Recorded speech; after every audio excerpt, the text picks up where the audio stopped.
एका भारतीय प्रवासी महिलेसाठी स्वप्नाचा प्रवास अचानकपणे दुःखद स्वप्नाचा प्रवास झाला। 18 तासाहून अधिक काळ तिला चीनी अधिकाऱ्यांनी ताब्यात ठेवलं। कारण काय? तर चीनने तिचा पासपोर्ट अवैध घोषित केला आणि अरुणाचल प्रदेशवर स्वतः दावा केलाय, जणू हा भारताचाच भाग नाही। महिलेने आपली कहाणी सोशल मीडिया प्लॅटफॉर्म X वर शेअर केली आणि ही बातमी तुफान वेगाने पसरली। भारताचे विदेश मंत्रालय त्वरित पुढे आले आणि चीनी दूतावासाला तीव्र नोटा दिला। भारताने स्पष्ट केलंय, अरुणाचल प्रदेश हा भारताचा अविभाज्य भाग आहे आणि चीनचे दावे निराधार आहेत। ही घटना चीन भारत संबंध सुधारण्याच्या हालचालींवर मोठा प्रश्न उपस्थित करणारी ठरली आहे। ज्या दिवशी भारत आणि चीनच्या उच्चस्तरीय बैठका सुरू होत्या, तरीही ही घटना द्विपक्षीय तणावाला नवीन उंचीवर नेत आहे।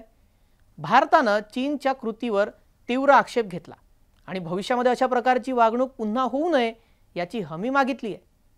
महिलेस अधिकाऱ्यांनी आवश्यक कागदपत्रांची मागणी केली।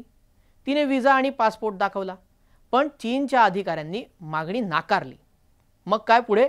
तर तिला रात्री उशिरा भारतीय वाणिज्य दूतावासाच्या हस्तक्षेपानंतर प्रवास सुरू करण्याची परवानगी देण्यात आली। हे संपूर्ण प्रकरण या महिलेने आपल्या सोशल मीडिया प्लॅटफॉर्मवर शेअर केलंय। भारताचं विधान यावर स्पष्ट होतं।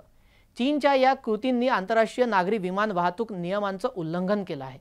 विशेषतः शिकागो आणि मॉन्ट्रियल अधिवेशनाचे हे उल्लंघन आहे। ही फक्त एक तात्पुरती घटना नाही आहे, तर भारत चीन संबंधावर परिणाम करणारा राजकीय आणि कायदेशीर संदेश आहे। या घटनेमुळे दोन शक्तिशाली राष्ट्रांमध्ये तणाव वाढलाय। भारताने चोख प्रत्युत्तर दिलं, चीनकडून स्पष्टीकरण मागितलंय आणि भविष्यात अशा घटनांपासून बचावाची मागणी केली आहे। आणि विचारच उभा राहतो की जगभरातील नागरिकांना सुरक्षित प्रवासाची हमी देण्यासाठी मोठ्या राष्ट्रांमध्ये काय भूमिका आहे। ही घटना फक्त एका महिलेसोबत घडलेली नाहीये, महिलेपुरती नाहीये, तर द्विपक्षीय संबंधाच्या संवेदनशीलतेचाही आणखी एक धक्कादायक एक प्रकरण आपण याला म्हणू शकतो।